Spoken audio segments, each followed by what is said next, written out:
Hello viewers, আসসালামু আলাইকুম। আল্লাহর অশেষ রহমতে আলহামদুলিল্লাহ সবাই ভালো আছেন। আজকের এই ভিডিওতে আপনাদের সাথে কিছু গুরুত্বপূর্ণ বিষয় নিয়ে আলোচনা করব। বিশেষ করে আমেরিকার ভিসা নিয়ে বর্তমানে আমাদের বাংলাদেশ থেকে কিন্তু আপনারা জানেন যে যে সমস্যাটা সৃষ্টি হয়েছে সেটা কিন্তু বিশাল বড় একটি সমস্যা। আর এই ধারাবাহিকতায় বর্তমানে আসলে কেন এই ধরনের সমস্যাটা সৃষ্টি হয়েছে এবং অদূর ভবিষ্যতে আসলে এই সমস্যাটার সমাধান হবে কিনা, এবং সাথে সাথে বর্তমানে ভিসার ইস্যুটা কেমন হবে যদি আপনি আবেদন করেন। মূলত এই কয়টা বিষয় নিয়ে আলোচনা করব। প্রথমে আলোচনা করতেছি ভাই, আসলে এই যে সমস্যাটা সৃষ্টি হয়েছে, যে সমস্যাটা সেটা হচ্ছে, দেখেন, বাংলাদেশ সহ কিন্তু প্রায় 25টা দেশের মতো দেশকে কিন্তু জামানত হিসাবে প্রায় $15,000 আপনাকে কিন্তু, যখন আপনি আমেরিকা ভিসার জন্য আবেদন করবেন, B1 হোক বা B2 হোক, বিশেষ করে ভিজিট ভিসার ক্ষেত্রে আমরা যেটা বিগত সময়গুলো বা সময় দেখেছি, যেটা অনেকেই পেয়েছে, অনেকেই কিন্তু ভিজিট ভিসা নিয়ে গিয়েছে। তো সেই অনুসারে দুটো ভিসার ক্ষেত্রে বা ভিজিট ভিসার ক্ষেত্রে যদি আপনি আমেরিকার জন্য বর্তমানে আবেদন করতে চান, তাহলে কিন্তু আপনাকে $15,000 মতো এরকম মোটা অঙ্কের একটি টাকা কিন্তু আপনাকে গুনতে হবে। সাথে সাথে যেটা কিন্তু বাংলাদেশি টাকায় যদি আমরা কনভার্ট করি, প্রায় 18 লক্ষ টাকার মতো বা তারও বেশি বা কম এরকম হতে পারে। তো বর্তমান সময়ের আলোকপাতে আমরা যারা এই পরিস্থিতির উপর পড়ে গেছি, এখন আপনি কোনো এজেন্সির কাছে গেলেও তারা কিন্তু চাইলেই যে আপনার ভিসাটা প্রসেসিং করে দিবে এমনটা কিন্তু না। কারণ আমরা যদি নর্মালি কোনো এজেন্সির কাছে যাই, তাদের একটা সার্ভিস চার্জ আছে, এবং ভিসা হওয়ার পরে তারা কিন্তু টোটাল মিলে, আমরা যারা ভিজিট ভিসার প্রসেসিং করি এজেন্সিগুলোর মাধ্যমে, তারা কিন্তু মোটা অঙ্কের একটি টাকা নিয়ে নেয়। আর সেটা হতে হয় প্রায় 10 লক্ষ টাকা বা 15 লক্ষ বা তারও বেশি অধিক বড় অঙ্কের একটি টাকা, যেহেতু আমেরিকার ভিসা। তো সর্বোপরি বলা যায় যে এই যে পরিস্থিতিটা সৃষ্টি হয়েছে, এটা হয়েছে শুধুমাত্র আমাদের বাংলাদেশিদের জন্য। কেননা বিগত সময়ে, বিগত বছরগুলোতে আমরা যদি একটু লক্ষ্য করি, যেটা আমরা দেখব যে, দেখেন,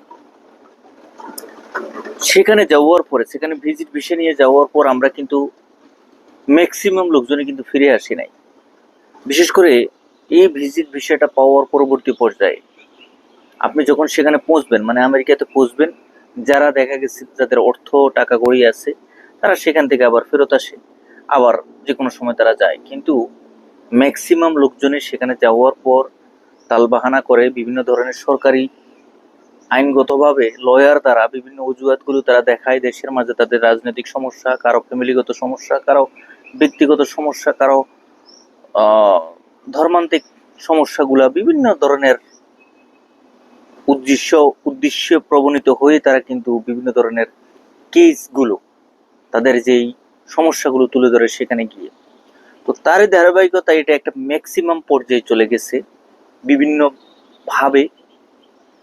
তো বিগত এই যে বর্তমান যে ট্রাম্প প্রশাসন আছে, তাদের আলোচনার উপর ভিত্তি করে কিন্তু বাংলাদেশ সহ প্রায় 25টা দেশকে, এর ভিতরে নেপাল আছে, ভুটান আছে, টোটাল মিলে আপনাকে জামানত দেখাতে হবে প্রায় $15,000 মতো।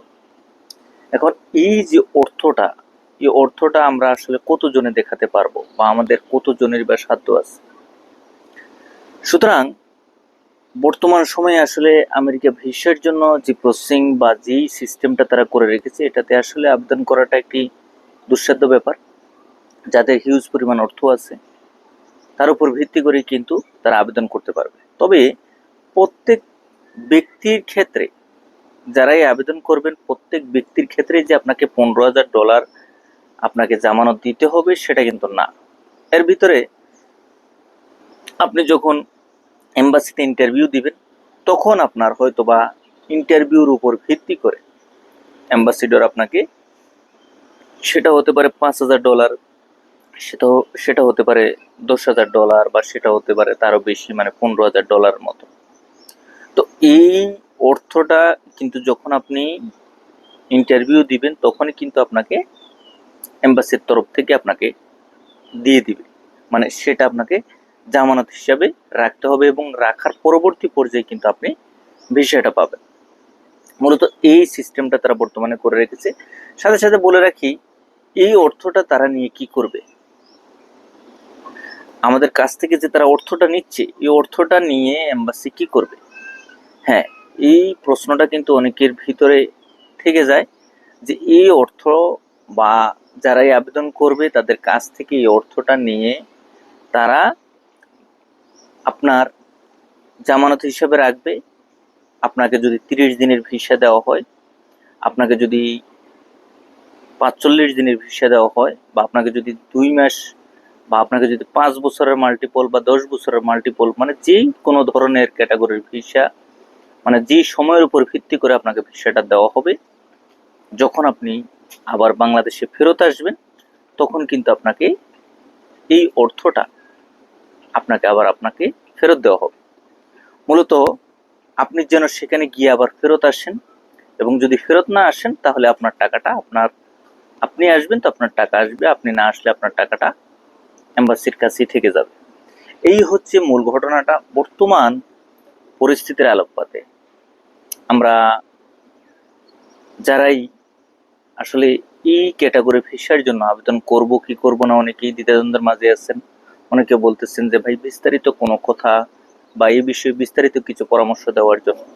তো তাদেরকে উদ্দেশ্য করে বলবো যে ভাই, আপনি যদি আবেদন করেন তাহলে বর্তমান এই পরিস্থিতির আলোকপাতে আবেদন না করাটাই ভালো। কারণ আবেদন করে আপনি যে ভিসা পাবেন তাও না, আর তাছাড়া ভিসা যদি না পান, আপনি জামানত হিসেবে টাকাও রাখলেন, সম্পূর্ণ সবকিছু রাখলেন, এক পর্যায়ে যদি আপনি ফেরত না আসেন তাহলে কিন্তু টোটাল মিলে আপনি যাওয়ার ক্ষেত্রে যে খরচটা হবে, সাথে সাথে এম্বাসিতে জামানত হিসেবে আপনি যে টাকাটা রাখবেন সেটার উপর ভিত্তি করে টোটাল মিলে যে অর্থটা, সেটা কিন্তু প্রায় 30 লক্ষ টাকার মতো, কম বেশি হতে পারে, স্বাভাবিক। তো এই কম বেশির মধ্যে হয়তো বা অনেকের কমও লাগতে পারে, অনেকের বেশিও লাগতে পারে, সেটা যার যার পরিস্থিতির আলোকপাতে নির্ভর করবে। তো সুতরাং সবকিছু বুঝে শুনে আপনাদেরকে সামনে অগ্রসর হতে হবে। এবং যারাই বলতেছেন ভাই ভিসার রেশিওটা কেমন, বর্তমানে ভিসার রেশিও আগে যেমন ছিল তেমনটাই আছে, শুধুমাত্র এই জামানত হিসাবে বাংলাদেশ সহ 25টা দেশের ক্ষেত্রে কিন্তু তারা এই ধরনের সিস্টেম করে দিয়েছে, এবং বর্তমানে B1 B2 ক্ষেত্রে যারাই আবেদন করবেন তাদের ক্ষেত্রেই কিন্তু এই নিয়মটা প্রযোজ্য হবে। যাই হোক, যদি আপনার কোনো প্রশ্ন থেকে থাকে কমেন্ট বক্সে কমেন্ট করবেন, ইনশাআল্লাহ চেষ্টা করবো দ্রুত সময়ে প্রশ্নগুলো উত্তর দেওয়ার জন্য। সাথে সাথে আগামীতে নতুন কোনো আপডেট নিয়ে খুব শীঘ্রই আপনাদের সামনে উপস্থিত হবো। সবাই ভালো থাকবেন, সুস্থ থাকবেন। আল্লাহ হাফেজ।